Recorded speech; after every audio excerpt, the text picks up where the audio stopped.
తెనాలి మండలం అంగలకుదురు చెందిన జెట్టి రేణుకా గారు తెలుగుదేశం పార్టీ ఐటీడీపీ జనరల్ సెక్రటరీగా పనిచేస్తున్నది. ఆమె 2/3/2026 తేదీన మధ్యాహ్నం 3 గంటల సమయంలో ఆమె యొక్క ఫోటోని కారును వాడుకొని కొంతమంది వైఎస్ఆర్సీపీ సోషల్ మీడియా కార్యకర్తలు అసభ్యకరంగా పోస్టులు పెడుతున్నారని చెప్పి ఫిర్యాదు ఇవ్వగా దాని మీద తెనాలి రూరల్ పోలీస్ స్టేషన్లో క్రైమ్ నెంబర్ 40/26 మీద కేసు రిజిస్టర్ చేయడం జరిగింది. ఈ కేసు రిజిస్టర్ చేయగానే ఇమీడియట్లీ గుంటూరు జిల్లా ఎస్పీ వకుల్ జిందాల్ గారి ఆదేశాల మేరకు డిఎస్పీ జనార్దన్ రెడ్డి గారి పర్యవేక్షణలో ఈ కేసు మీద పూర్తి పరిశోధన చేసిన తర్వాత మాకున్న నాలెడ్జ్ ప్రకారంగా ఆమె కొంతమంది పోస్టులు ఇవ్వగా వాటిని వెరిఫై చేస్తే వాటిలో ఒకరు బాపట్ల జిల్లాకు సంబంధించి సోషల్ మీడియా కార్యకర్త షేక్ సయీద్గా గుర్తించడం జరిగింది.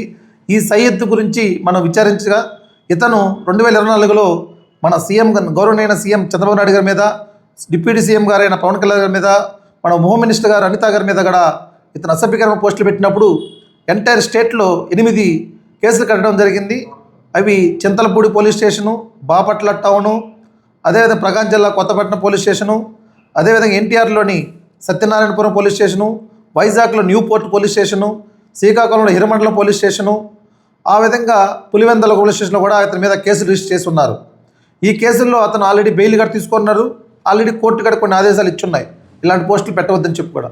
అయినా వీళ్ళ యొక్క బిహేవియర్ మారకుండా ఏదో ఒక విధంగా ఇట్లా రెచ్చగొట్టే విధంగా ప్రవర్తిస్తున్నందుకు ఇప్పుడు రీసెంట్లీ బిఆర్ నాయుడు గారి యొక్క వీడియో రిలీజ్ అయిన సందర్భంలో అక్కడున్న మహిళ ఈమె అని చెప్పి ఈమె యొక్క ఫోటోను అక్కడ వాడుకొని ఆమె యొక్క గౌరవ ప్రతిష్టలు భంగం కలిగించే విధంగా ఈ విధంగా పోస్టులు పెట్టడం వలన ఆమె అప్రస్పష్టం చేయాలనే ఉద్దేశంతో ఆమె బాధపడుతూ ఇచ్చిన కంప్లైంట్ మేరకు వితిన్ 24 గంటల లోపలనే ఆ ముద్దాయిని ఐడెంటిఫై చేసి అతన్ని ఈరోజు మధ్యాహ్నం అదుపులో తీసుకొని మన సీనియర్ ఏపీపీ గారి యొక్క ఆధ్వర్యంలో వాదనలు వినిపించి సునీల్ కుమార్ గారు వాదన చేశారు.